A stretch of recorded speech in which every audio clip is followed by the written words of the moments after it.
Hi, my name is Reese. And my name is Taryn, and this is Talking CAR. We are members of the Jason Russell Society in Massachusetts. If you haven't heard of us yet, well, you have now. In this monthly podcast, we are going to be talking all things CAR. Now let's get started.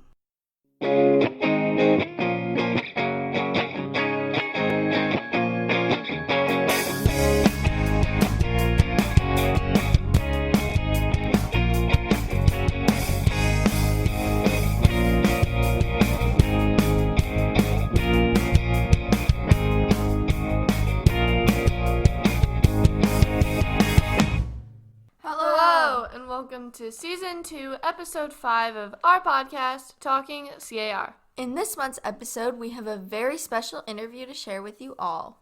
But before we get into that, we have one question for you. How are you guys enjoying the regional meetings so far? Because us personally, we're enjoying them. Yeah, we're definitely enjoying them. They're super fun. Yeah. And so at every regional meeting, we hear from a different Pets for Vets chapter across the country. Sometimes they're local and from the region. Sometimes they're not. But it's super depends. cool to hear what they have to say and what they're doing down in different places. But at New England, we heard from the Roar chapter in Ridgefield, Connecticut. But little did you know, if you did know, if you didn't, I don't know. If you didn't know already. There are 2 chapters located in New England. There's another Pets for Vets chapter in Portland, Maine. And we were very lucky to get in contact with the chapter director, Mrs. Marianne Quinn. And so we got in touch with her not too long ago because we were going to send some welcome packages up there. We delivered some packages. They had bowls, the cookies, dog cookies. They had toys. They had leashes and collars. Yeah, for the dogs. It was super cool. Yeah. And so when we were getting in touch with her, we had the idea to do an interview with her for our podcast. And she happily agreed. Yes. And we hope you enjoy hearing about it right after this brand new commercial. One of a kind. Do you hear that? The soft shuffle of feet, the cheerful clink of a bike bell, the laughter of members out having fun? Of course you do. It's time for the Home Run for Heroes virtual 5K race and 1 mile fun run. Complete 1 race or participate in all 9 to go on regional tour and earn the title of getting a Grand Slam. Bring your friends, your neighbors, your society, and don't forget your dog. Sign up at www.runsignup.com and search Home Run for Heroes. You'll find it where you see the Support Our Brave and Noble Patriots logo. All proceeds will benefit the National President's Project. It doesn't get any better than this. Run, walk, bike, roller skate, any exercise will count. You have until November 15th to complete the virtual distance. We hope to see you there. Hello. All right. So we can just get straight into the questions. So our first question is, what is Pets for Vets? That is a great question. Pets for Vets is a nonprofit organization, and there is a national Pets for Vets. Their part of the program is to help chapters get established in the states, and then the states do their local programs. And what Pets for Vets does is the mission of Pets for Vets is to rescue shelter animals and pair them with veterans who are in need of a companion. All right. This is kind of a 2-part question, but how did you get involved and kind of how are you involved? That's a great question. So I got involved when a friend of mine, who is now a national trainer, her name is Judy Moore, and she has a business here in Maine working with dogs who have behavior issues. But she was a part of the National Pets for Vets organization, and she said to me, hey, why don't you come aboard and be a volunteer? And I was like, great, that sounds really interesting. Very interested in veterans and all that they've been through and the fact that they served our country and we should pay back to them. and then also very interested in the pet side of it. So I started as a volunteer and have worked my way up the ranks to where I am currently as the chapter director. I also am one of the trainers who works with veterans and find them companions. And Taryn, tell me the other part of the question because I forgot it already. Oh, it was just how are you involved? So you kind of answered that. Okay, good. So we have heard about the matching process of the pet to human. Can you explain more the super bond process? I absolutely can, and it's the one of the most important parts of the program.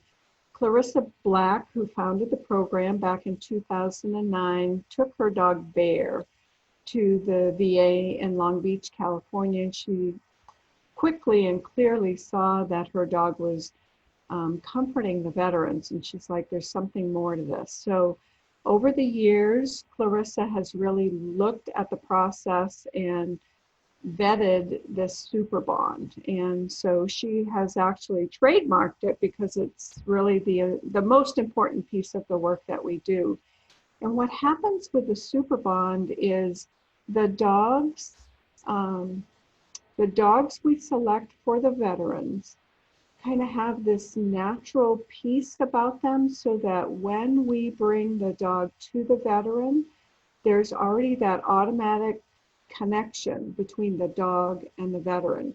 And how do we achieve that super bond? We achieve it by taking the process very slow, really getting to know the veteran well. It's like me going into a shelter or to a rescue group and adopting a dog for me. I know that veteran so well that I know exactly what he's looking for.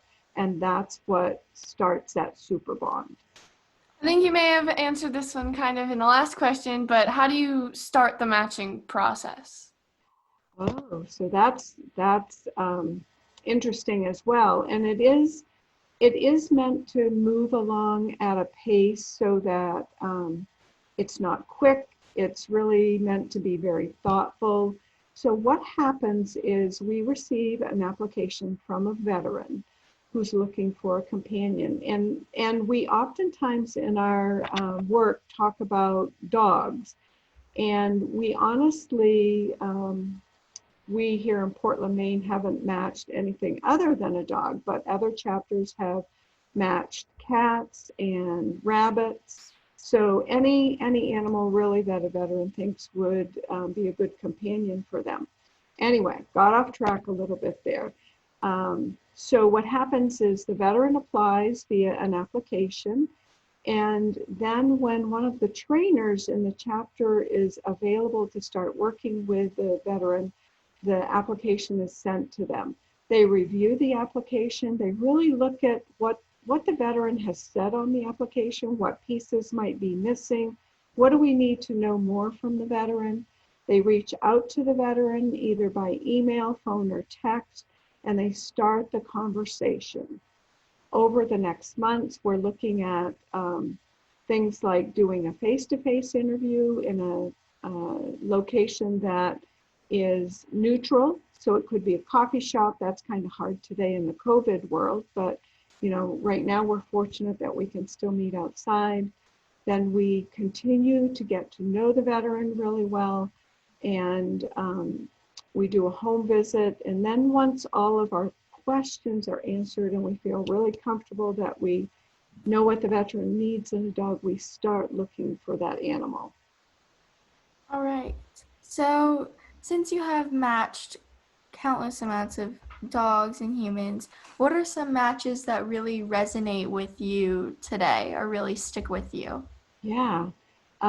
We are fortunate that over the years that we've been in existence, so we became a nonprofit in 2013, so 7 years now. And we have many veterans who still have their original dogs. Some of them actually don't have their dogs anymore because they've passed away. But I can think of two veterans that I'll share if I have time. If I have time for just one, I'll share one.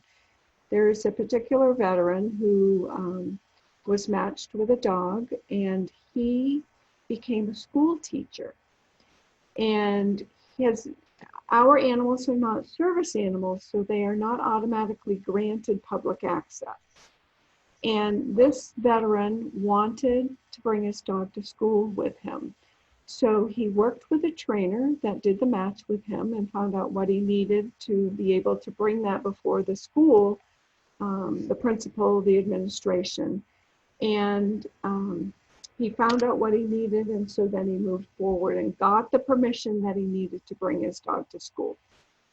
So that is very cool because the dog so looks forward to being in the classroom and enjoys the ride. So he lives here in Maine, but he teaches school in New Hampshire. So it's a good hour ride. So the dog looks forward to the ride there and the ride back. The dog kind of decompresses in the car on the way home, but the dog has also become like a super mom. Even though it's a male dog, the dog has become super mom over those kids and kind of looks out for the kids as well. So that's very cool that this veteran has the support he needs, and the dog is in the classroom with him when the dog when they're at school, and the dog really looks out for the kids. So that's very cool. It's very cool. Yeah, that's super cool. I love that. So, last question we have is, okay, I found it. What are good things that members can donate to Pets for Vets? That's a great question as well. So what we're typically looking for our animals are things like dog beds. Now, that's a little hard for people to donate because you never know if we're getting a small dog, a medium dog, or a large dog. And we kind of have an assortment available to us. So a dog bed's a good thing to donate. Dogs always love tasty treats. They always love toys, both soft toys and like balls and frisbees and those kinds of things. We need bags to use when the dog is going out for a walk, and the veteran has to take care of their elimination. So, there's a laundry list of things that we can always use for our veterans and their animals. All right, good to know. Yeah. Thank you. Well, thank you so much. Thank Absolutely. you for talking with us and letting us interview you. This has been super fun. Thank you. It's been super fun for me. I love this program and all that it means and all that it does. And it is one way for us to be able to give back to our veterans who really have served this country for us. And, a lot of them come back with some emotional scars and they really need a companion. Definitely. Yeah. Thank you. Yeah, thank you. So, also keep logging in your 5Ks for the Home Run for Heroes race, and we can't wait to see you at the All-Star Banquet, which is coming up soon. Yeah. So, be sure to tune in next month. Bye! Bye! We hope you enjoyed this month's episode. Be sure to check us out on Buzzsprout, iTunes, and Spotify.